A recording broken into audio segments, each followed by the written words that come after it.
Welcome, everyone, to S1E1, the show where each week we pick a different sitcom, watch just its pilot episode, and rate it based on what we saw on that alone, ignoring anything we may know about future episodes.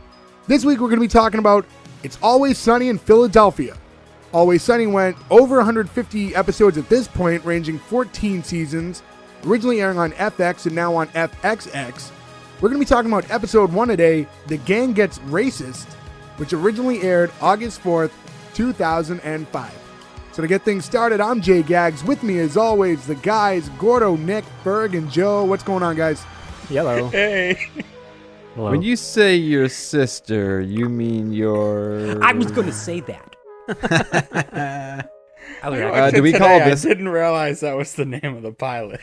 So, do we call this episode of the podcast "The Gang Gets Canceled"? Because I don't know where we're going with this one. It's like we'll get into it. They definitely tackle a very, very heavy issue for their pilot episode. But just to start off the way we normally do, Always Sunny, very popular show. And I had mentioned to Gordo and Nick earlier, were you guys aware this is actually the first show we're covering that's still actively on television with new episodes? Yeah, I didn't know that. No. Which is what made me stumble over the intro. I didn't know how to talk about it. Yeah, it starts soon. It was a COVID thing that stopped them. Their last one ended in 19, and then I think they got shut down because of COVID, so now the next season is coming out soon. So kind of crazy. It's this is our 25th episode, but this is the first time we're actually doing a show that's still actively on television. So Well, that's on a technicality with the streaming shit. It's all like new stuff, but it's not like episodic. We've done a couple of shows that were like on Netflix that could come back, or I don't think Country Comfort's coming back, unfortunately. No, it officially got canceled.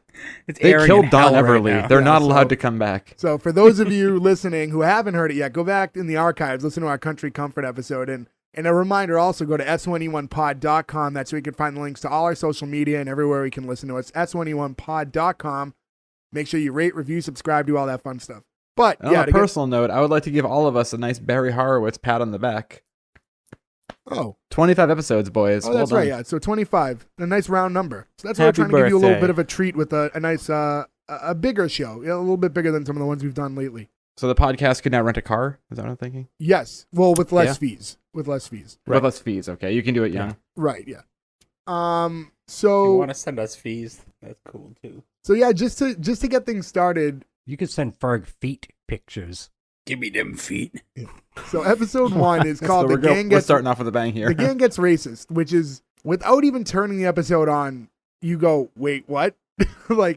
What a very interesting, direct way to present your brand new television show. We've all seen this show, right? Yeah. I'm assuming we have. I actually haven't seen this episode. Oh, really? Yeah. I assumed I had seen it already. I was a big fan of Always Sunny, and I've watched a bunch of episodes, but for some reason, I never saw this one. Always Sunny is one of my favorite shows, like, of all time, but I'll be honest, I'm behind maybe a couple seasons right now. Like, I watched it pretty religiously in these last few years. I've just been not up to date on it. Which is weird too, because they're due, like, I want to say, like, the last, they're only doing 10 episode seasons. So they're not like long network TV, 22 plus whatever season. Which is episodes. an easy binge. So it's like when you want to catch up, it really, like, in a few days. They're all doing other stuff now. That's why Always Sunny kind of took a back door. But yeah, like Charlie's in a movies. Dennis is an AP Bio now, and a bunch of other stuff. They all have projects going on, all of them. But yeah, just right off the bat, just the idea of the gang gets racist. Like, anything cause your did anything come to your attention? Grabs your attention? The second you saw that, yeah. Did it flag you? Like, I guess we would all have if I didn't know about the show. If I guess, it was the first time it's watching it. But knowing this show, like watching every season, it's like, oh, that's just more of the course. Like, right. I just think it's extremely bold of them to really, episode 1, start off that strong with such a touchy subject. To, like, jump right into that, because, you don't know if a network's going to want to pick you up or anything, and this is what you're submitting to people. So, yeah. I mean, they really, really took a risk there. I mean, do you guys know the ethos of the show and how it got created? Like, so I've heard in the past, but reading about it, and, like, the 3 main guys were all struggling actors, And Rob McElhenney had written a skit that he wanted to film, and I think the three of them filmed it at their own apartments. And the idea behind the skit is that a guy goes to his neighbor's house to ask for a cup of sugar, and the neighbor, when he answers the door, tells him how he just got diagnosed with cancer, and is just like going off about it, and all the guy can think about is how he just needs this cup of sugar and is having to go through the process of talking to this guy. So like that skit alone right there is already bordering on insane as far as something to just start with. It definitely That's sets the their tone starting for the point. humor. That's their humor. All right, so let's just get into the actual show, right? So the opening scene, you just get a couple black screens, which the first one's just 12:45, gives you the time on a Tuesday in Philadelphia, and they're setting the scene, and you can hear some talking, and it cuts to the bar. It's a very realistic looking bar, I would say. You know, pretty. I can think of a million bars I've been in that have looked pretty much just like that. It's not too television-y. Perfectly Is it weird that, divey, like yeah. looking at a bar like that in this time and like what we're at now, like I was just sad. I was like, oh, I miss just being in like a shithole bar for a couple Joe, you know hours. you can go to bars Yeah. now, right? No, but like bars aren't like that's not a bar. No, he that you can go lives to. in the woods in Maine. He's got to go to the bear bar. No, but in like a bar like that where like even on a Saturday there's like 2 people there and it's just kind of a Right, gross yeah. shithole. Like I miss that a lot. That doesn't really exist so much anymore because property values are what they are, and everything that closed during all this stuff has just kind of become like some sort of weird gastropub or like a microbrewery. Yeah, I mean, there's some places around Boston and stuff that if you hit them in the daytime, you're not going to find them that like that slow at night as much as theirs is. But yeah, they're always say- coming. Oh, sorry, go ahead. No, go ahead. I was gonna say, for me, I would say if it's a daytime bar and you see a mailman, that's the bar to go to. I don't know what it is, but whenever mailmen are getting drunk in the daytime, we're always like the best daytime dark bars. It's a Cheers Really, bar. I'm just thinking like, why aren't you delivering my mail? Yeah, valid. That's why That's a they go valid to point, those yeah. like low key bars because that's where they can hide. I watch my tracking numbers like a hawk, so I'm totally with you on that one. Like, Is I'm that waiting how, is for this that for how 2 you days. found them? You tracked your package to a random bar. It's like, So, I'll take a High Life and my fucking box, please. I always see the mail guy at my office because one of those drop boxes, those where they keep the mail to pick it up and drop it off, is like right in front of my office. And the guy's never doing anything. He's always on the phone, chilling, like walking around with no mail in his hand. But I always get my mail, so I don't know. He must just like power through for like 3 hours and then just chill for the rest of the day. Or Don't he's hate not on him. he's not your actual mailman. Or I mean, he's that'd not a be a mailman at weird all. He's spot. just a guy in a costume, and he's just trying to. He leaves work every morning, tells his wife he's going somewhere, and that's just how he kills time before the He's suicide just a kicks big in. Cheers fan. So at the bar, right? So when we finally see them, they're kind of counting their money for the night, and they're at $164.87, and that's for the night. And so not good in the bar industry because I think That's not even We've going to all- keep the lights on. we've all No. been there, but I mean, I've left a bar owing that much on just my own tab before. for sure. So, if that's all they made in the entire night, that's not a good sign. So I have a question though. Was that what they made as a whole? Because I thought that's Yes. what the bar made. But then Yes. later on, like, I don't want to spoil anything, they're each counting their own money and they say the same thing when it's their own tips. So I don't know if that's just like his tips for the night. No, they were counting because they were talking about rent and everything. So they're going over their finances. So, yeah, Yeah. because at that point they're talking about the rent's due. And that's when Dee walks in and tells them all to act normal because her friend from acting class is coming. And he wants to see where she works. And just before we even get into him, I just kind of want to mention the 4 main actors here. Charlie Day, who plays Charlie. Glenn Howardson, who plays Dennis. Rob McElhenney, who plays Mac. And Caitlin Olsen, who's Dee. Those are the 4 main characters of the show. And I think at this point, as popular as they all are now, we were just talking about how they all have other projects going on. I don't think at this point you would have known any of them from anything. I don't No. think so. I think D has a You know what couple you roles. do you know what you'd know Dennis from at this point? At this point? Oh, Yeah. I know exactly what you're gonna know from Ferg. That Coming 80s soon. show. Yep. Oh, I He's forgot. the one who forgot. wears like the really shitty like Miami Vice suits, right? Yeah. Mhm. He was a main character on that 80s show. Yeah. Yep. I didn't even, Forgot I about must that. have never seen that show. Like all It's- 3 it's episodes honestly, that aired I of that wanted- 80s show. I wanted to love that show, and I promise we will do that. We'll do an episode on that 80s show eventually. It just wasn't good. We'll talk about it. We'll talk about it and pretend that we're gonna like it or something. But yeah, it's very forgettable. Even having watched it when it was on, I don't really remember anything about it. Wasn't Charlie Day a stand-up comedian too at this point? I Is don't he a know. stand-up He might have done comedian, the or am I just circuit, making but that up? He may have done. I mean, he's a Boston. At least college in Boston, right? I don't remember. I think a bunch of those guys were like Emerson guys. But yeah, nothing. Even if I mean they were all working and they probably had like guest spots and did stuff. But at this point, this is their breakout role for each of them. But yeah, so Dee brings her Charlie friend Day in. went to Merrimack. Cool. Why did everybody know? Why was there a weird silence? Yeah. out You were there? just talking about it. So But yeah, yes. so there's I know there's Boston connection to them somewhere. There it is. So the guy walks in and immediately they all stand up, the three guys, and they're like, "Hey man, we're closed." And then we don't want any trouble, and they're all kind of standoffish and they're worried because the gentleman who just walked in is black, and that's their gut instinct at this point. And that's when they find out that the guy is actually Terrell, who's Dee's friend from acting class. Just to mention it real quick, his name's Malcolm Barrett, and I was looking up his acting credits, and he's been in a ton of stuff. He's one of those dudes who he pops up in everything. He has And he recurring also- roles in The Boys, Preacher, Better Off Ted, and like a bunch of other shows, like where he had like good stints on each of these shows. So He also kind of looks like Dave Chappelle. in a way, or I can see Kinda. that. yeah, Ding. I guess. I'm just gonna make a noise every time one of us says something that could be obviously construed as racist. Where And the then man gets we all racist, look yeah. alike. So it gets really awkward because they realize that they got really defensive just because a man walked in and they assumed he was going to rob the place. Well, they did say we're not open. He goes, I know, and that's when they all stood up. Yeah, but I wouldn't say he came in. I know what the aggressively. implication was, but like, it wasn't like unfounded. Right. And it got awkward. He's like, "Yeah, you probably don't have any brothers come in here." And that was like created more awkward dialogue about whether or not he means actual family. And Also, just the stumbling over words of them saying like brothers, fellas, African Americans. Like every it's just time so African funny, them American trying came up to was figure out so what to say. awkward. Yeah. We weren't expecting you to be black. That's all. Yeah. It's so matter Yeah. of fact when they finally. Well, spit that it was the out. moment. Yeah. When Mac finally said that, that's when the air completely left the room. And it was just so incredibly awkward, like more so than it was before. And Dee just goes, "Thanks, guys."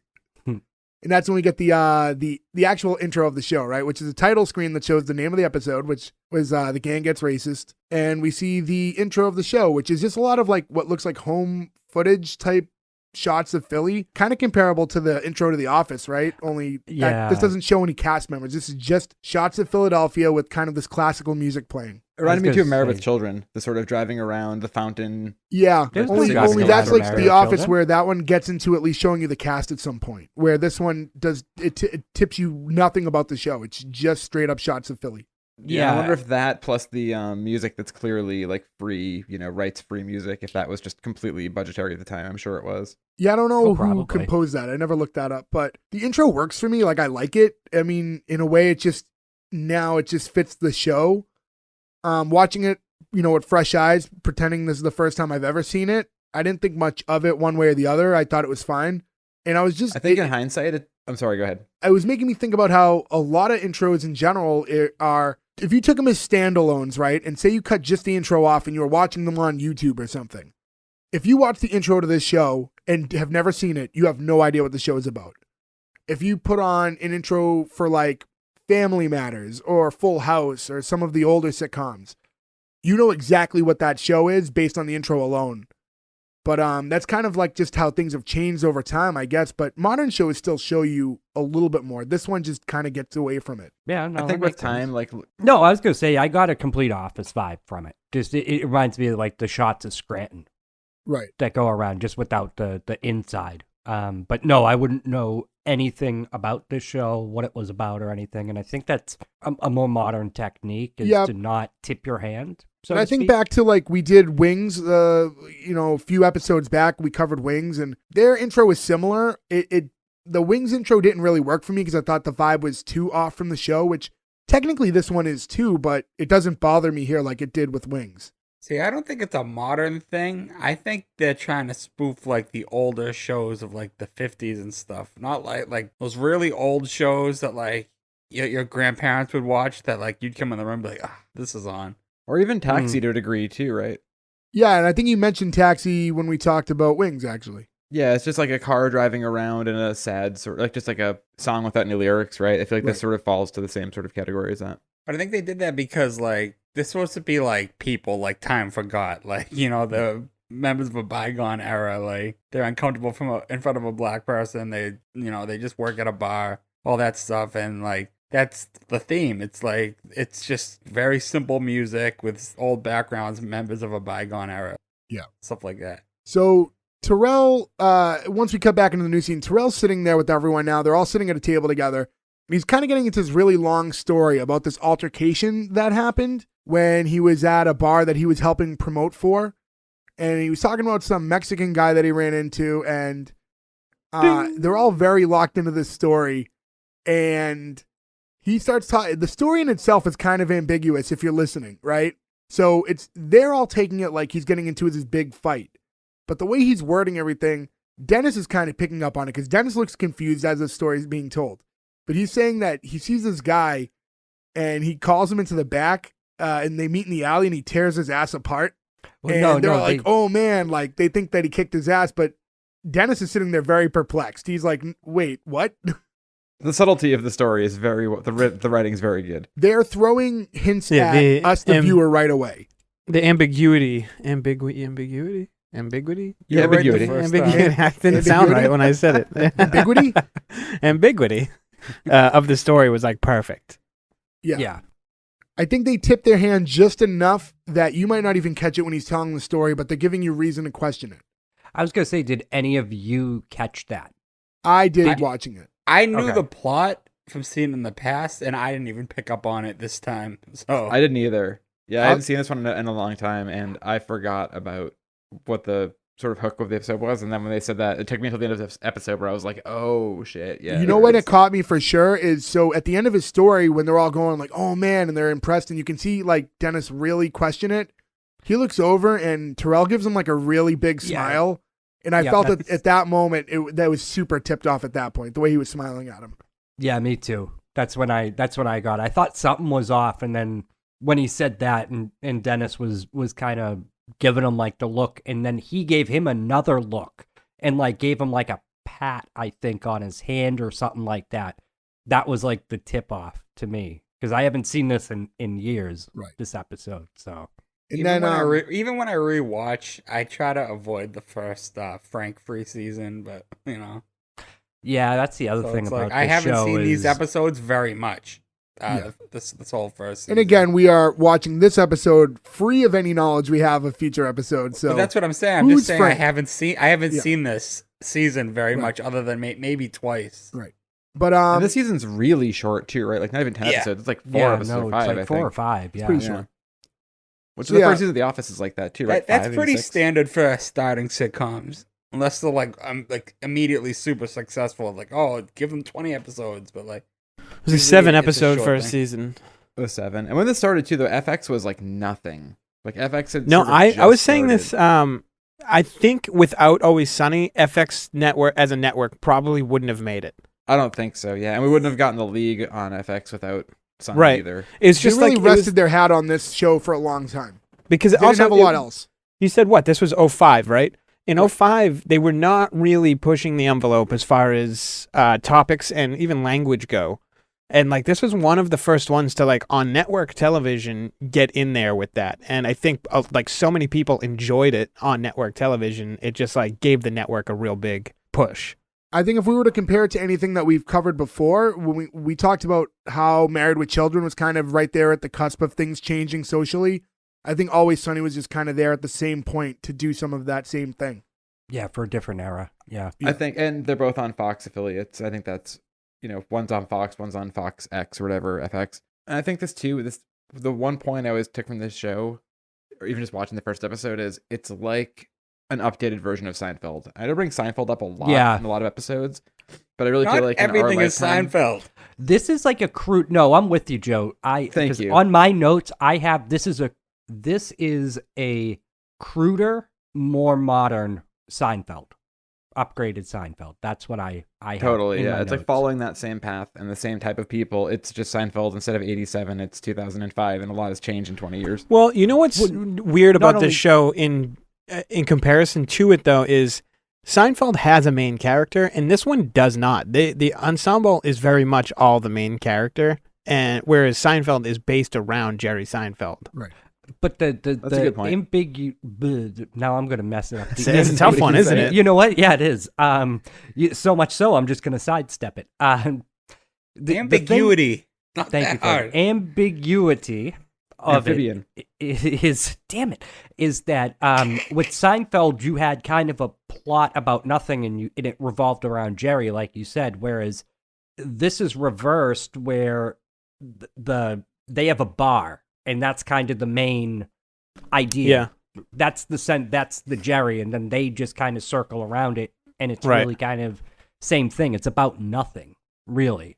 See, I really get a Cheers vibe from this because they're both about bars. You guys relate everything to Seinfeld just for little I similarities. have never once related anything to Seinfeld. Well, The okay, so first here's time the thing. I saw this. Here's I'm why- guilty of it for sure. Here's why I think you can do it, though, because a sitcom at its core is a situational comedy, right? So I think Seinfeld did that best, right? As far as the situation being funny, that's all. They were the dumbest situations. They were all funny. Every show does that because every show is a sitcom. So how do you? I mean, you have to compare it if that's what you're looking for. I want to wrap this up, but the only thing I would want to say in addition to everything is I'd say the big difference between shows like this, and obviously we're not saying they're the same show. If you had an episode of Seinfeld that Jerry Seinfeld wasn't in, you would notice. Where I think any one of these four main characters, if they were absent from an entire episode, they could possibly get away Right. with it. So I think that's a big difference when you're talking about like an ensemble cast like this. So now we have the two of the guys are walking outside to the coffee shop, and Mac is reflecting on how cool that story was. Not just two guys. It was all three of them, right? So they're all walking down the street, and Mac's like, oh, that story was so cool. And Dennis is really quick to mention, like, no, something seems off about that story.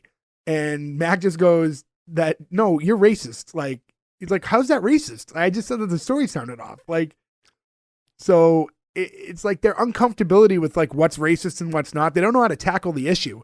So now, like, it's so hypersensitive that just the idea that you're questioning something he said makes you racist, and now they're getting defensive about it.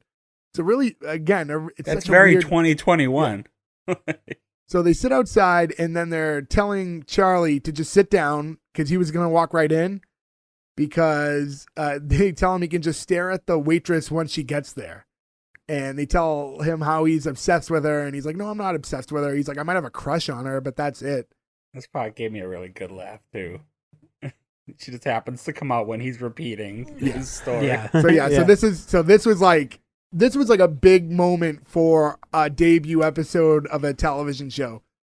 So Mac thinks they should hire Terrell to promote for the bar because of his success, because he had talked to them before about he promotes for bars, and then he brings in usually like 400 heads, like fills the place up.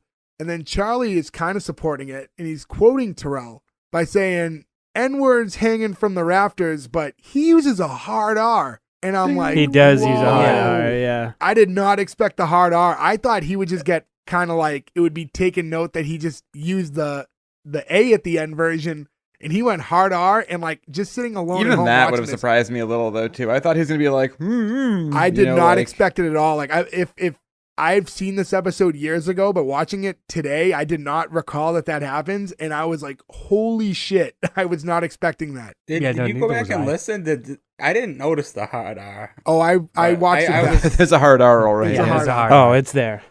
But I mean, again, I think this episode is more than anything. It's like a Blazing Saddles or something, right? Like it's a satire. It's making fun of it, and it makes it. It's still hard to hear and weird to hear, but I don't see this getting taken off of like Hulu or Peacock or whatever. No, not because of necessarily, anything. but I feel I like watched it on Hulu. That's what I'm saying. But like things are getting pulled off, right? that joke would have It's still funny. landed if he used the A though. If he, It's funny because Hulu took a bunch of episodes off, but they left that up. yeah. It's like- Well, you could just bleep that too, because it's not the whole content. But I would just say that to me, and it's not for me to decide if I'm fine with it or not, but I would have thought that same joke would land the exact same way if he used the soft version of it, because the whole point is as soon as he says it, that's when the waitress comes in, and we've already established that he has a crush on this It's girl. really funny. So that's when she walks in and she's like, "Wow, nice, Nice, And then- Charlie. Yeah, and then she asks the other two if they want anything in their coffee, what they want to drink, and then she turns to Charlie and goes, Hitler? the Hitler line got a good chuckle. And then I'll be You sure to want put extra extra cream cream? in yours. Yeah. It's an uncomfortable show, but what I was going to say too was that what also tipped something off for me was that in the opening scene, Dennis is smoking a cigarette. Now, it doesn't I thought that was seem, it doesn't think, it's very innocuous, but it sets the tone because you can't show cigarette ads. You can't show, it's very taboo to show that on television. In any capacity, really. I feel like, I mean, I modern don't show. note it now, but cigarettes were a big part of television shows. Like, I mean, I have to think about modern back shows. in the day, and but they don't. But good luck finding what other modern sitcom can you think And of? that just goes back to what I said about the intros. That's trying to be like a throwback to that era. Like, But even that, this Oh, he's show, I mean, this smoking. episode now came out like 16 years ago. It's not like a recent thing anymore. No. And I have that in my notes too, the smoking thing, but I didn't have it there. I had it that they were smoking in the bar, which that was Yeah, what was right. jarring to me. Yeah. Not so much that he was smoking, because a lot of us smoke presently, you know what I mean? Like, Yeah. it's not as many people anymore, but it's not super weird. But watching somebody smoke in a bar, the last time I smoked inside of a bar was probably 2010. And that was in the South. Like, Do you remember I'm when? not- Do you remember when we went to Pennsylvania to pick up beers? I do. And Yes. we ate at that diner, and we didn't realize that you could smoke in there. And we were like, "Oh shit, you can smoke in here!" And 10 of us lit cigarettes at the We same time. hotboxed that Yeah. diner. And Moosic, Pennsylvania. And we went. A car full of beer, smoking cigarettes, eating eggs. Funny story. I think that diner was actually in Scranton. Probably. We got the yeah. beer in Moosic, but I think we ate in Scranton. I'd have to see if Interesting. they're near each other. Is it the Lehigh Valley, I want to say, maybe? cool story, guys. I'm sorry for you didn't take the long drive at 6 a.m. to buy beer with us in Pennsylvania. We didn't on a invite him to Sunday that for no either. reason. So, anyways, so now they're talking and they're all agreeing that it's worth taking a shot at least trying to give Terrell the job, because with the numbers you gave him, even if he can bring in half of that, that's still 200 people in the bar. That's more than they usually get. So, and they're like, maybe, it'll bring some chicks in. So the next scene is Mac and Charlie, and they're walking down the street arguing that, like, this is going to be a bad plan. Well, like, Charlie, I believe, thinks it's going to be a bad plan. He's arguing it to Mac. And apparently the whole plan is to just try to make black friends. So they walk into what looks like, what was it, like a rec room of a college? It's just Yeah. like Yeah, the it's like a lobby of an college- office building. Yeah, it's like a lobby.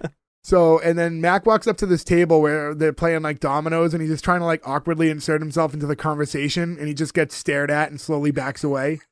That's wicked funny too. And then, so that fails miserably. So he goes back over to Charlie, and then Charlie somehow ends up, in a game of dominoes like a minute later, and everyone takes to him very quickly. He's like part of the crew immediately. And he's great at dominoes. Yes. Yeah. And then as they're leaving, Mac's like, I don't understand why they all like you, and He Sorry, goes, I "What do you lost mean myself." they all? That was racist." Yeah. Yeah. And he goes, "How else do you want me to refer to the people in that building? That's not what I meant." And they start arguing, and then a girl walks up and just gives Charlie her number, and he immediately discards it. And like the second she Throws it leaves. and the wind takes it, which is even Yeah. funnier. I'm glad there was Yeah. like a gust of wind to really make that funnier. And Mac's like, "What are you doing?" And not because he thinks that Charlie should talk to this girl because it's a good connection, but he just thinks that this is an in so that he can make black friends. Respect to Charlie, all right. He doesn't want to betray the waitress. Yeah, well, that's what it comes Well, down you don't to. find that out though. No, this is when. Well, He this is says when it right he's- away. Yeah, Mac No, accuses but I him mean, right but you away. don't know that when he first goes up to him. When he first does it, you don't understand because you go, Yeah. why did he throw that away so quickly? Like, what's his like disinterest? Like, is he like a ladies' man or something? But yeah, it all comes down to the waitress who he has this like undying crush for, and that's when Mac's like, "Do you still have her photo in your wallet?" And he won't admit that he does. So they start wrestling all over the ground in the middle of like this courtyard, and everyone's staring at them as they're just wrestling around for him to steal his wallet. And eventually he pulls out the photo of the waitress and he's showing everyone. Yeah, and he's So when they threatening leave, to Mac rip just starts fist bumping everybody. Everybody fist Yeah. bumps him back and doesn't think about it twice. Yeah. it. There's also too where Mac says it's not about dating this girl. We should be more focused on black men, which is probably my favorite episode. in the Oh entire yeah, episode. yeah. Favorite line in the episode. And I also thought the line was like, because afterwards he's like, "All right, I'll call the black girl." Like that's just how he Yeah. refers to her. Like she announced her name when she met you. And all right, I'll call the black girl. Yeah, he could have said Janelle. Yeah. Yeah. And then we cut to Dee and Dennis, who are sitting at the bar. Dee's telling Dennis about this dream she had, and Dennis is just like, I don't care about your dream. Like, and I believe this is the first time it's mentioned that Dee and Dennis are brother and sister. So Terrell walks in shortly behind, and then Dee tries to give him a kiss, and he just immediately like tries to deflect it and just gives her like a little cheek kiss, but then walks up to Dennis and gives him a very big embrace, like a big hug. So again, I think if you didn't pick up on it earlier, at this point, are you guys seeing what's going on? Oh, of course, yeah. At this point, they're was painting it confirmation. pretty obviously, yeah. And then he asks Dennis to step outside, and he's like, yeah, no, I'll walk outside. He's a little hesitant because he doesn't know what's going on. But then you see that there's like this nice line that that he made for the bar by promoting it, and he's got his arm around him and kind of gives him this like up and down like once over, like looking at him like Terrell to Dennis, I should say. But he did successfully get the bar packed. You know, he brought a lot of people in. At this point too, I don't know. I mean, it's hard to say right now because when's the last time you were in a bar that was that sort of crowded? But all I could think of was like, that's the kind of bar you go to when you're 21 and it's super fun. And the idea of being in a like nightclubby bar like that now is a fucking living nightmare. For us, it was like that. Yeah. That brings me back to the Purple Shamrock, R.I.P. Which is funny because this is like Paddy's. It's such like akin to that kind of bar, but. Right. When we were all 21, that was like our go-to for years was the Purple Shamrock. What's that bar that's in the middle of Faneuil Hall? It always got a line that like goes down. It's like in the actual middle of Faneuil Hall. Oh, yeah. Ned Divine. Yeah. And why? Ned it's Divines, so awful. Why would you wait That's in what line I to go think in of there? when I see a line is waiting. I think we waited in there for either a Halloween party or a New Year's party. That bar sucks too. They have like 5 bars and you still can't get a drink. Oh, yeah. Now it took me a minute to remember which bar that was. Yeah, it's like it's very weirdly set up too. Yeah, the one above Quincy Market. Yeah. Oh, nightmare. Awful places. But yeah, so now we see the bar is pretty packed inside when it cuts back in. Everyone's running around. They do take note that it's mostly guys, and I'm pretty sure it was all guys, but this is the first that they're noticing it. Dennis is making way more tips than Dee at the bar. And some of the guys are requesting Dennis to be the server when Dee walks up to them. So it's at this point, if you didn't know, it's out there now. Well, they also say, too, they're like, no, we want the cute one. Right. And then they kind of motion over, and she's like, what do you mean, the cute one? And then it looks over at Dennis, and he's like, you know, he's giving him like a thumbs up and stuff.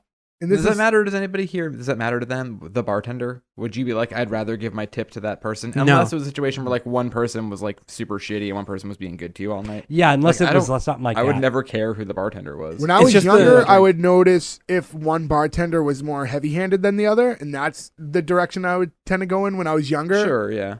But that's the only time that stuff like that matters. I've said this a million times. It's like still my go-to. If we all went to like Hooters to get like wings, I don't care if a guy gives me my food. Like, you know, like I just don't care about that stuff. Like, that's not how I look at it. If I'm going somewhere for drinks, I just want drinks.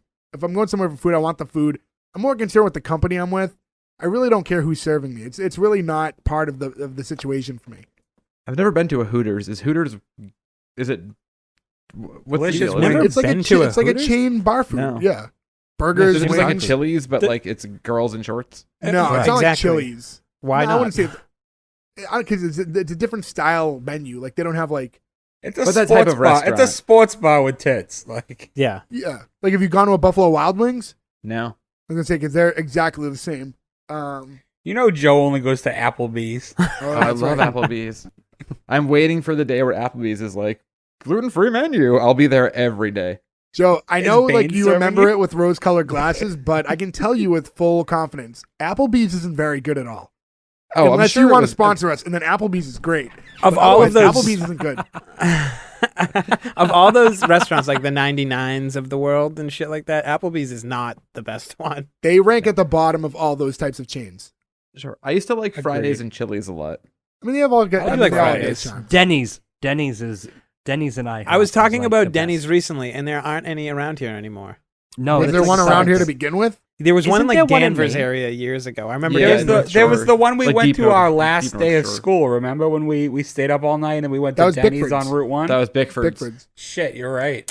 Maybe I'm thinking of Those Bickford's aren't too. anymore. Didn't we get pulled over? Was that the night we got pulled over? Buddy, there's people listening to this who have no clue what we're talking about. Right Continuing on, yes. But yeah, so simultaneously, this is when we see Mac's cousin is near the jukebox. And so Charlie and Mac both walk up to him to like say hi. This is like when we get the, like, I'm so proud of you for running the hottest gay bar in all of Philly. And at the same time as this is happening also is when it's flicking back and forth. I'm sorry. So this is when Dennis is serving the guys who have like a crush on him. And he compliments his eyes. And immediately Dennis gets a little bit, like he's a little hesitant. He's like, whoa, man, I'm not. And then he gets lost in the compliment. And then he was really flattered. He's like, oh, well, thank you. Because you like that he liked his eyes. It's like, most beautiful blue eyes. He's like, well, blue-green, actually. Yeah, blue-green. Yeah. I like that. Is this the part where like then it has like a montage of all the people like getting his attention? They're like, hey, beautiful, hey, gorgeous, hey, Hoss. And I think that was a different. The Hey Hoss one made me. That's later on, but Hey Hoss is great. I'll say this. I don't know. Hoss. I think Nick and Ferg, you would have both been there. Remember when we went out for a friend's birthday years ago and we're at, I think it was still Tequila Rain. Yeah, and it was, I remember that. And it was kind of like, so Paddy's, the bar in Always Philly is not a gay bar, but then it got promoted to be like a gay night, I guess would be how that worked on the show. So we went to a bar once for a friend's birthday, and it was like legit like a gay takeover night that we were unaware of. No, wasn't that Patios? No, that was when you were alone. Yeah. So we were at Tequila Rain, right? Yeah, we're right at Fenway. And it was just like gay takeover night. So we're just all sitting there, and then we're like, oh, what's going on? It was a good time. Place was packed. Yeah. And I'll say this, no lie, one of the most fun nights we ever had out at a bar. Dude, me, Dave, Stats, and Brendan all went to Machine one night after a Red Sox game because Brendan knew the bartender, and it was a blast. Weird thing to do. Well, I mean, it was fun. That's the Drunken Opinion podcast crew. For those who listen to Nick's other podcasts, to give them a quick plug. Yes. Nick, where do we find that podcast? You can go to drunkenopinion.com. All right. So yeah, but no. And go surreal. One of the most fun times I ever had out was gay takeover night at Tequila Rain. I've been to a number of gay bars, like Nick said, right? Like, hey, we'll just go to a gay bar because it's here, and like, who cares? Like, whatever. And it's always been totally fine. It's always been like a fun time. The only time I went to a straight up gay bar was in Chicago, and it was right near a hotel we were staying at, and we were just trying to grab a quick drink, and like, well, like, oh, there's a bar on top of this restaurant. And it wasn't until we got upstairs and they had like the flag on the door, and we're like, whatever, who cares? Yeah, went in for a drink. Yeah. So what's up, you bear? And that was actually a more like, that wasn't like what you would imagine, like this big, like loud party, like it's being presented in the show and other situations we've been in. This was like just a really quiet dive bar that was just gay friendly, but also good time. So yeah, the next day, Dee shows up at Terrell's house and immediately kisses him. And then he pulls away because he's not. I love his. He doesn't pull away though. He like recoils in horror at Dee kissing him. Yeah. She's upset because she's like, how come you never told me you were gay? And for him, it felt like this didn't even need to be a question. It's not that he was like closeted. It was more like, how do you not know I'm gay? He's like, I'm a theater major and I live in Philly. Yeah, I'm a theater major. I also don't like how they were forcing the name Sweet D. They kept saying it and it just sounded weird. Well, isn't that like a thing throughout the? Yeah, it is a thing to get throughout the ahead show. of. That's a thing in the show. I only remember that like D. once later in the episode. I don't remember it around here. Later on, I remember them saying it once. That was the only time I flagged it in my head. They say it in the first scene when they were all in the bar right. too, but yeah, but it only came up like once or twice. I don't think it was forcing. Yeah. So they're talking about. She's just upset with him because I think she thought that they were dating, and he's just kind of surprised that she wasn't even aware that he was gay to begin with. And she's like, the guys are going to be really upset and like, they're not going to want this to be like a gay bar. And then it immediately cuts to Charlie and Dennis, who are so excited of all the money they made. They're counting the money. They're like, oh, we definitely have to capitalize on this. Right. Like, we have to embrace it, right? Yeah. This scene reminded me so much of, and it's very similar, in the movie Kingpin. At one point, they're doing the whole thing where it's like indecent proposal. And he's like, I will give you $1 million to have sex with your friend. And he's like, no, man, I couldn't do that. And then it just cuts to Randy Quaid all sad. And then he's just throwing money around the room and laughing. Like, that was the exact way they filmed and did this whole scene. Like, they took like the exact scene from Kingpin. Hey, I mean, they were a struggling bar, right? They were like barely making ends meet. And now all of a sudden, I think Dennis said he pulled in $300 of tips alone. which if we compare it to earlier in the episode where they only made like $140 something in the entire night for the bar, let alone, without tips. And tips, yeah. So I mean, if you did that, if it was just Friday and Saturday night that you did that for an entire year and you made $600 extra, just $2,400 a month, I mean, that's over the course of a year, you're making decent money, like 25 grand. Yeah, that's just in tip money. Yeah. So they're like, yeah, we have to embrace it, right? Yeah, we have to embrace it. And then it cuts to a scene of them out at like for lunch where the four of them are all together again. And Mac is like, we are not doing this. Like he's 100% against it. And then he reads from like an article that was written about them. And it said, looking for a new hot spot to spot that stud? Well, Paddy's Irish Pub has plugged that hole. Good little writing. Yeah. Yeah, and they're like, we are not plugging any holes. Yeah. I don't like plugging holes. And I Mac's love like, the scene too because it's not breakfast time, but they're at the coffee shop. People are eating food, but people are also drinking coffee. And I feel like that's a weird adult moment. Like the moment you hit, I think, when you're like, I could drink coffee with this burger. You've officially entered into like, you're just a shitty dude now. Like you've just hit this like miserable point in your life. You're like, yeah, I could just pour coffee on anything and just try to keep going with my day. Which is like not breakfast so much where like you purposely get coffee. No, it kills two birds with one stone. I get to eat a burger and then I get to wake up. I feel like you Yeah, have this, perfect. if you get breakfast food, that's a buy though to drink coffee where it doesn't seem weird. Like it could be any point in the day, but if you order breakfast food, having a coffee with it seems normal. That's true. Anything if you get like with a eggs, breakfast yeah. sandwich at 2 p.m. and you have a coffee, it makes more sense. If you go to like IHOP for dinner, again, we mentioned IHOP, but if you go to like IHOP and it's like 5:00 at night and you get a normal breakfast item and you get coffee, it seems totally normal. But if you got a coffee with your burger, it seems weird, right? Is it really You get that the whole weird, carafe though? of coffee at IHOP too. They want you to drink the whole thing. People get iced coffees at all times of the day from Dunks, like but it's not as weird because it's iced coffee. But I'm an iced coffee year-round time. I'm an iced- round like yeah. Same. I couldn't tell you the last time I drank a Same. hot coffee. I prefer hot coffee. I get iced coffee in the summertime because it's too hot to have hot coffee. But the second even dips below like 79 degrees, I'm like, ooh, hot coffee this morning. I couldn't even tell you like within memory the last time I had a hot coffee. Since I have gone back on caffeine the past, 2 months or whatever, I find that a hot coffee, I don't know what it is about the hot versus cold. It's probably psychosomatic or something. But if I drink a cold, like a giant iced coffee, I feel like I'm going to lose my mind. If I drink a hot coffee, I'm like, I can mellow. You see, I it's don't warm drink. drinks versus cold drinks. Warm drinks calm you. I think it's also the shooting down caffeine with a straw for like 30 ounces in Well, 2 see, minutes. I mean, that's. You know what? I'm not going to get into an iced coffee debate right now because it's just going to drag out. No, I was just gonna say, anytime I have a hot coffee, I smoke like a chimney with it. I think it's the heat in the cigarettes. I don't know if it's just me, but well, you know, coffee I know and you smoking in guys general vape. is just like a weird, perfect vice. but it doesn't happen with iced coffee. It's Yeah, you're right. It's not the same feeling. No, yeah, hot coffee and smoking is much better.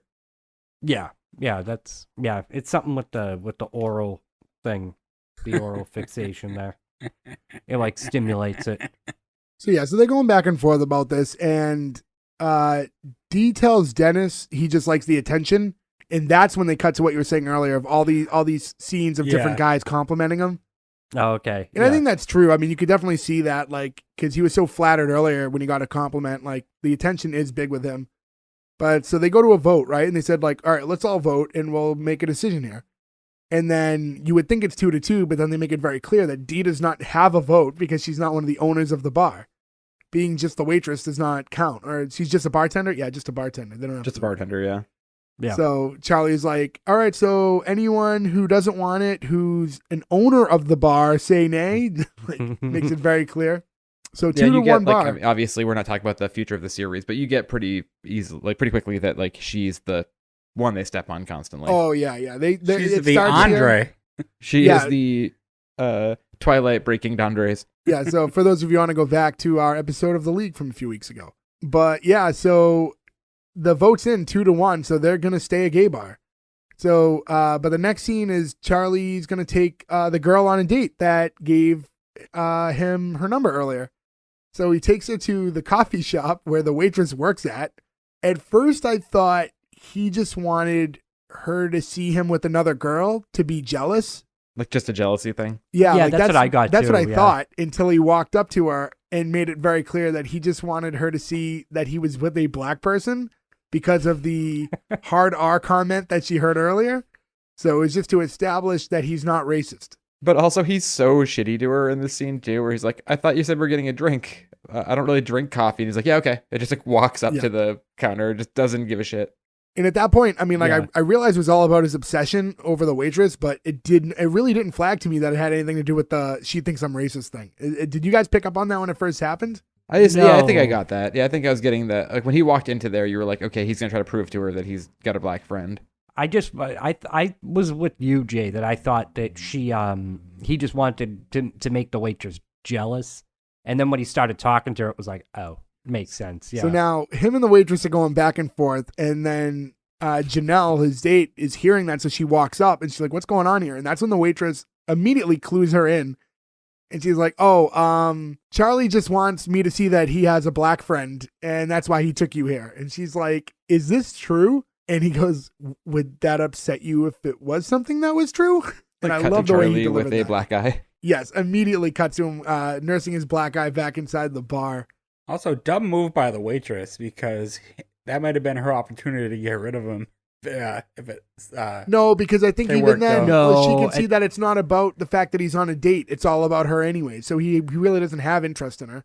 I'm just No, saying, not it only- could have turned into something from her point of view. She doesn't know, but No, because I mean, think about it. Like, here's this like creepy like dude that keeps coming into your work and like harassing you and stalking you. Like, no, you just want to see him get his ass kicked at that point. I would think like that's what I would get out of it if I were her.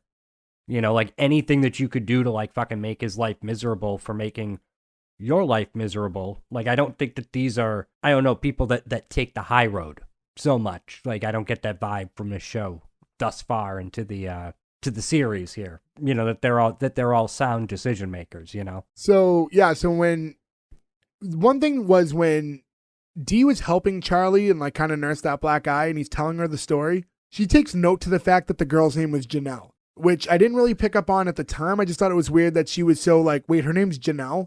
So you knew it was going to come back later on, but I didn't know why at this point. I feel like it was pretty telegraphed. I knew right away.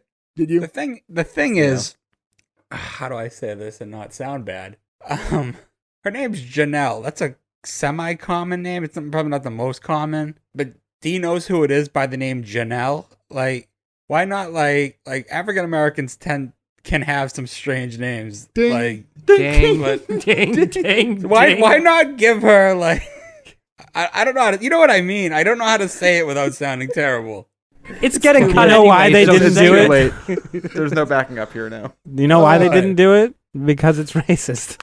The whole episode is that though. Her being Janelle, how would she know? Oh, it must be this specific Janelle. Like, Well, Probably because she's friends with her brother, and he's talked about his sister before. yeah, exactly. So, But it's Janelle. I know a few Janelles. It doesn't mean that this Janelle that he met is automatically the Janelle that well, knows the to break it sister. down, Dee And would the know that the girl that he went on a date with was black. Maybe she would only know one black girl named Janelle in that general area, which would limit it. I mean, they do seem to not know very many black people, right? That's part of the episode. Yeah. Yeah. So, Just silly. so anyways, again, tricky subject to tackle when we do a show that's called The Gang Gets Racist. It's really tough to talk about this in a straight way.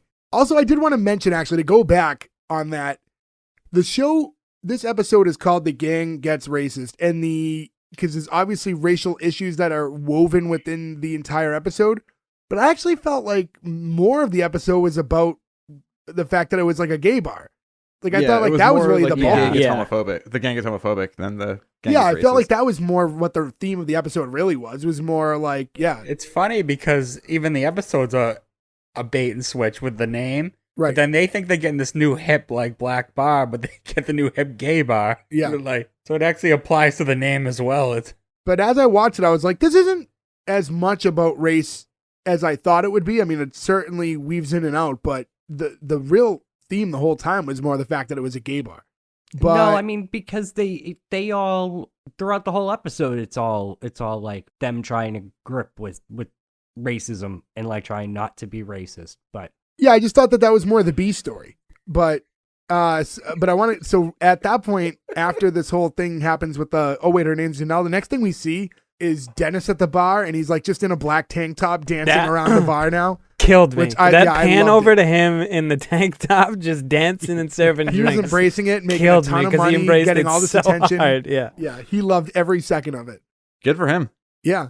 And then like Max, like, he doesn't understand. He's like, all the black people like Charlie so much and all the gay guys like Dennis, and he can't make sense of it. And then Charlie's like, it's not that they like us, it's that they don't like you because you're an asshole. Yeah. Yeah. That's a sentiment I understand because I feel Because the you're an same way asshole? no, I feel the same way about Mac. Is even in the later episodes, I love every character. I hate Mac. You know what I noticed? I know we don't like to delve too much into later episodes, but the character development changes so much with this cast. Like, Charlie is way too smart in this part of the series. Charlie gets flanderized. I can explain that, but that's later. So we won't do that. But I'll tell you in person later. But they definitely do flanderize his character probably the most. He becomes a little bit more of a caricature compared to the rest of them. But they all kind of slip into like madness at some point. But that even gets explained on this show. Oh. We'll talk about it off air then, yeah. Off But- mic. But yeah, so Dee takes Mac into the back room and she explains that she knows who this Janelle is and that she knows how she can fix this whole, as she said it, gay mess. And so for the plan, that's a direct quote from the show. So the plan is she needs Mac to get Dennis so drunk on tequila that he may hurt himself. That's how she puts it. So he has to get to a dangerous, dangerous level of drunk, and then she runs off. And Is I like here how, a big tequila drinker. I don't like tequila at all. I love hate tequila. That's don't my like shot it. drink. I love taking a shot of tequila. Absolutely not. See, Every I'm a time bourbon they're shot all at guy. a bar and they're excited, Nick wants everyone to do shots of tequila. So I always have to slip away and be hiding somewhere else in the bar so I don't have to drink tequila. Nick and Matt have peer pressured me into drinking more tequila in my life than I ever want to. It's good too. I mean, like, okay, so if you're doing shots, right, your intent is to get really drunk. Okay, I don't do that anymore. In general. Right, I do sometimes. And tequila gets you there. I think I don't want to do a shot of whiskey. I think doing shots of whiskey is weird. I would rather sip whiskey and bourbon. I don't really like to sip tequila. Like, even mixed drinks with tequila in them aren't my favorite thing in the world. Depending But on- as I far mean, as a like- shooter goes, a good tequila goes down nice. I can That's sip the whiskey only more way than I I can want sip tequila. other. Gin is my go-to, but I can sip whiskey. But I mean, you would Recently never did take a couple shot of gin. No, I think you can only No, I take a wouldn't. shot of tequila or bourbon. If I see someone take a shot of like vodka, I'm like, you're a monster. God, what yeah. are you doing? Those go Three down shots nice. of Grey Goose. My issue with Yeah. tequila is I do a shot of that no matter what I drink or eat the rest of the night. If I burp, I taste tequila. It does and repeat I a already little don't like bit, the yeah. taste. Scotch I is get like that- that too. I You'll get that burp warm scotch for taste. like 3 days. So yeah, so that was the way at which Mac gets Dennis to get that drunk, I thought was really clever. So he was just basically playing dumb. Is like, so how do you do a tequila shot? Like, what's the proper way with the salt and the lime? And he just kept messing up the order. He played drunk real well. I noted He that did too. play I thought he drunk very played like he played very drunk, but I thought he played an accurate very drunk. It wasn't too His like eyes cartoony. never opened. Is that like, I mean, we just established you guys like to do tequila shots, or you like to do tequila shots, and Ferg will under peer pressure. Do you typically do the whole salt and lime and No, whole never. thing? I actually got rid of the lime too I recently. have. I don't. I did lime with it for a little while, but just shoot it. It's So not bad. speaking of someone who Seems like doesn't too much like work. tequila, does Just it take help? the shot. Does it help though? Because I don't like tequila at all. I have not noticed the lime to help. I actually think the lime can make it worse. I've never done salt though. I don't think so. I I couldn't just tell you. need some kind of chaser. Nick makes fun of me because I once chased it with cake. It's not a chaser. Like I guess technically it is, but Yeah. Little cake I chaser guess by over here. definition you're chasing down the taste with something else. But I would never Yeah, I He hate took the taste. shot and goes, and just stuffed cake in his eat some face. cake. Cake eater. Did it work? It worked, yes. Okay, that's good. And Like, probably as long as it better than works. like drinking a sip of soda would when you think about it, right? Yeah, because of the frosting. I guess, yeah. He's done extensive research. You're making it so much better. Well, if we ever open up our own pub, we'll make that like the Ferg shot, where we give you just a little The Fergberg. a little dab of frosting The that you can chase your Fergberg. shots with.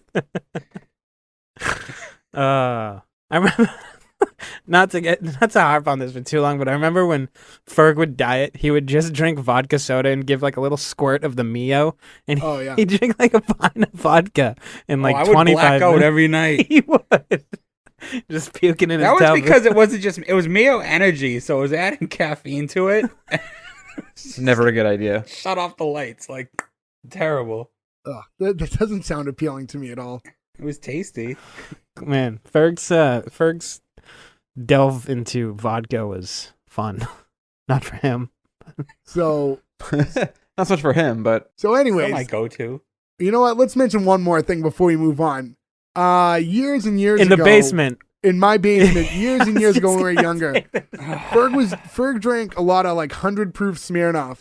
no. And I had one of those like, you know, like those like orange Gatorade like igloo like You're spouts. skipping over an important part of this. He was drinking too fast, and people said, dude, slow down. So he took it upon himself to chug a pint of 100 proof vodka instantly.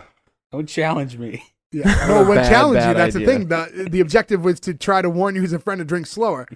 So Ferg drinks so much that I had one of those big, like I said, orange igloo kind of Gatorade. Like what they dump on coolers. coaches. Yeah, exactly. And he threw up in it apparently and shut the lid, and it was forgotten about for like a 10 year. years. Yeah. No, it was a long time. Until I think my brother eventually cleaned it out. Yeah, me and your brother were cleaning out the basement, and he was like, oh no, I think this is the one Ferg puked in. So he took it to the gutter on the sidewalk and popped it open and immediately started throwing up. And Jay's brother is laying on the sidewalk throwing up in the curb, and people are just walking by like, what is happening? And I am crying laughing on the other side of the street watching this happen. It was like the longest con Ferg has ever done unintentionally because he killed Jay's brother. It was in like front Andy of people. Kaufman style humor. Yeah. Yeah. Why wouldn't you just throw it out at that point? If you knew somebody puked in it, why there's would you no even saving bother? that. You're Yeah. never gonna save Hindsight that. is It's trash 2020. now. He did not need to open that cooler. Just leave it on the sidewalk. But it just went Just pop, drag it right out last night. Yeah. Oh, you should have left it someone else outside be and like, watch, "Oh, what's watch in for it?" people to find it. Free cooler. So anyways, moving on. So we cut to Dennis the next morning, and an alarm goes off, and he like jumps out of bed scared. He's confused. He turns around and he sees long blonde hair. He's pretty excited now. He's like, oh shit. He doesn't remember what happened, but he's happy at what probably happened, whether or not his brain was recording it. He looks under the covers, stares at the person's ass, and then at his own dick. And is equally pleased at both The glances. turning back at his own dick really makes that. No, he better. looked at Yeah. the dude's ass and he goes, nice. And then he Yeah. looked at his own dick and he goes, amazing.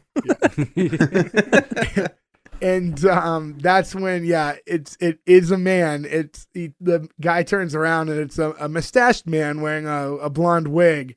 Now Dennis is super nervous and jumps out of bed, just kind of holding like a pillow or a blanket in front of him.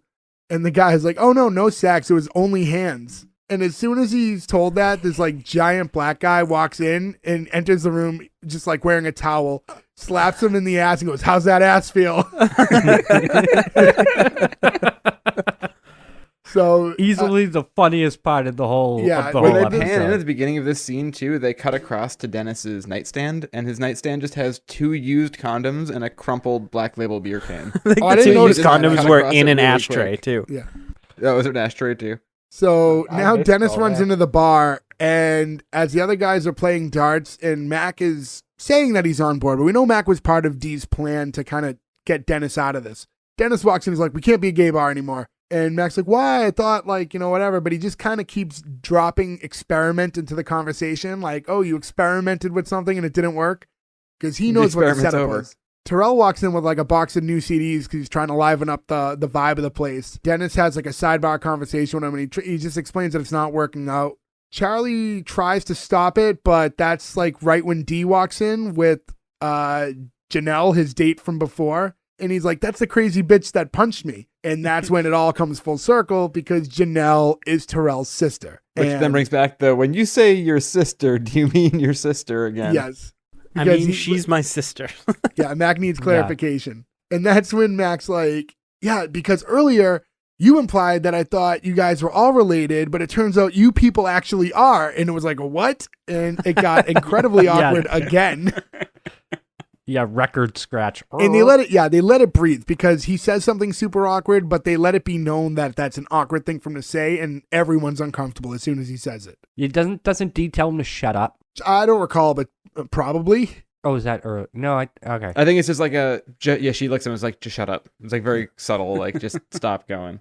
Yeah. So the next scene is Mac and D counting like on a new night, and it's a Saturday night, and they've made $114. So things are back to normal. And worse than normal because they're $50 less. Yeah, than the they're doing it for, especially for Saturday night. I don't know if we established that the first night was a Saturday. How much time passed from then?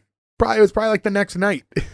So then what happened to all the customers? Just because they got rid of him, did they put out like a memo that said like no more gays? Because they had all this buzz. You'd think people would still show up. I'm sure Terrell, who promotes, could have easily just got everyone to go somewhere else because he's the one who got all those people there. So he could have easily just been like, the new cool spot is such and such bar. Word travels fast.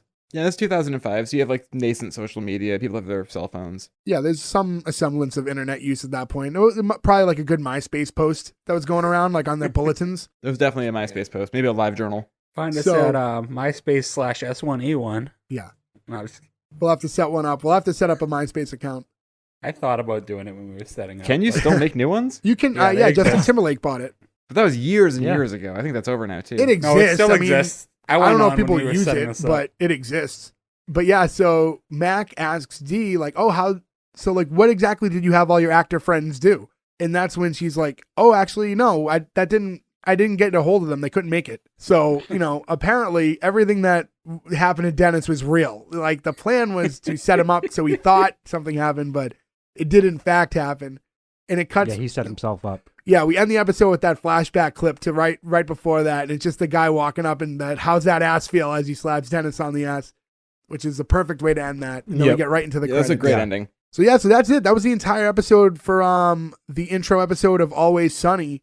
The gang gets racist. So anything you guys want to say about the show or this episode in particular before we move on? Yeah, nothing crazy. I mean, I just think it's always interesting to go back and watch a show that's been on for this many years. Like this is another one of those shows we sometimes talk about with like DVD box set culture and everything, where the first time I saw this show, I didn't have cable anymore. Like I had moved into the city. I hadn't had cable for a couple of years. And this is when they used to do that thing where I think The Office did this too, where it was like they'll put season 1 and 2 into like the same DVD set. Especially shows like this in The Office, because we had mentioned earlier that it was an extremely short first season. So it's like good luck selling someone on such a small first season disc, Right, but you can say, you can watch 2 seasons for the price of 1, even if one's short. It's like good marketing, whatever. But that's how I first saw this and would have seen this episode the first time, was a friend being like, you haven't heard of this before? And be like, well, no, because we didn't have cable. No one was talking about it. You didn't see commercials. So it would have been a couple years in, maybe 2006, maybe 2007. I think that's how most people got into Always Sunny, was word of mouth, because I don't remember seeing anything for it. Same. New series coming on this night. And FX wasn't a big network. People told me about it. Yeah, I feel like, again, The Office is kind of similar in that way, right? It kind of caught word of mouth because I don't think it had a huge reception right off the bat. But I think the first time I ever watched Always Sunny, we were at your old apartment, Jay, and we watched the Christmas special. That was actually was never aired. My old Wi-Fi name at our old apartment was named after Always Sunny. It was it was some, I believe, I don't know if this is the exact name of our Wi-Fi, but I think it was called Santa Did You Fuck My Mom was the name of our Wi-Fi. That's a great name. Always Sunny is a show that, like I said, I was obsessed with for a long time, and I've definitely slipped on it the last few years. It was really interesting to go back and watch episode 1 again, because the show does have a very different tone early on than it eventually has. It really kind of found its footing in the second season, and then from that point forward, all these years later, they've really gotten into a rhythm, like where I'm sure they probably pump these episodes out so fast now because they're just so comfortable with what everything is. But it's really good to watch like this establishing episode again and just kind of seeing its beginnings. But I thought I had a really good vibe. Just the fact that they tackled two real issues like that, right? Not just the whole racist thing, but like I said, the whole how they attack homophobia and stuff like that also being mixed into it. Like that's a really, really risky thing to do for a brand new television show, to have that be your first episode and see if someone will pick you up, and especially public opinion. And obviously things were a little looser then than they are today, but you could really risk a big backlash and people being heavily against you and like clamoring for you to not continue on after an episode like that premieres. So a big risk, but it worked out for them. No, I agree, and I agree with everything that you said.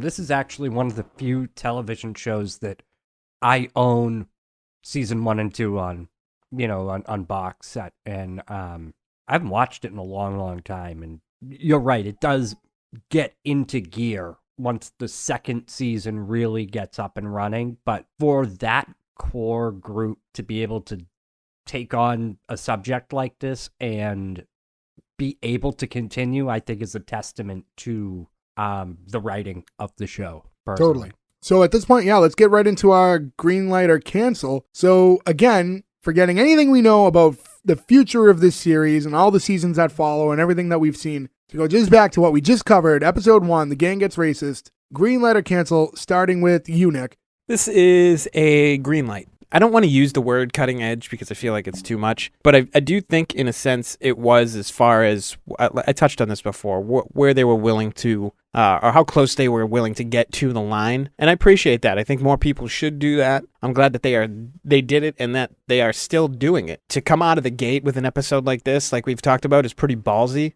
And when you start like that, it is obviously going to make me want to see what else you can do. So I will absolutely greenlight this because I want to stick around and keep seeing them do these things. Berg. So everything I love about this show, I love about what it becomes. But this first episode doesn't do it for me. I love Dennis as a psychopath. I love Dee as the butt of every joke. I love Charlie as like borderline, like mental disorder. Gay Mac, like everything that happens in like the future, I love about this show. Danny DeVito. I don't know if it's because of my knowledge of like what it becomes that like this didn't do it for me, which is hard on a show like this. But because of that, like I can't control I'm still a human, is this episode didn't do it for me at all. So based on just this episode, I'm going to have to cancel it. Joe. I agree with what Nick said.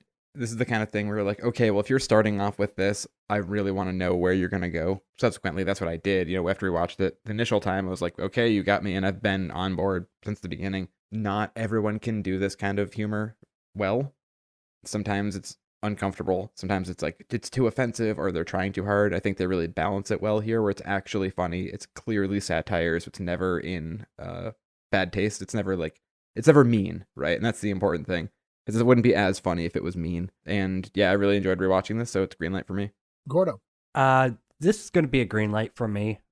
Nick and Joe really hit every point that I was going to make. The only thing that I will add is that for me, it's the perfect like mix of cringe and actual humor. Like it's one of the few shows that like actually makes me recoil with the situation, but it's so funny. So it's a green light for me. What about you, Jay? Yeah, I mean, for me, I understand Ferg's point. I love what the show becomes, and it is a very different tone early on. Even without all that, just watching this episode alone, had this show kept its tone and didn't progress and get better, I would still enjoy this for what it is. And I really enjoyed it. I love that they tackle these weird topics, or hard to talk about topics, rather, I should say. And they did it in a way where they have a good way of making themselves not the good guys, even though they're the protagonist. And I thought it was done really well. I love the awkward parts. They let all that stuff breathe so you could really stew in the weird moments. I just thought it was fun, and it just more lines up with my style of humor. So yeah, it's a green light for me. That's 4 out of 5 from us. We do a lot of 4 out of 5s. Congratulations to Always Sunny. You live on to go to episode 2, 80% with us. So that's it. That's all the time we have. Tune in next week, but every week we come at you each Thursday with a brand new episode. You can always find us at S1E1pod.com. That's where you can find all our social media, all the links to where to listen to us. When you subscribe, please rate, review, do all that fun stuff. Helps us a lot. Spread the word, spread the social medias, let people know we exist. It means a lot to us. It certainly helps. And that's it. Tune in next week. Oh, and one last thing. If you want to watch this show, you can catch it on Hulu. But that's it. Thanks, everyone. Talk to you next week. Goodbye. Goodbye, lover. Bye.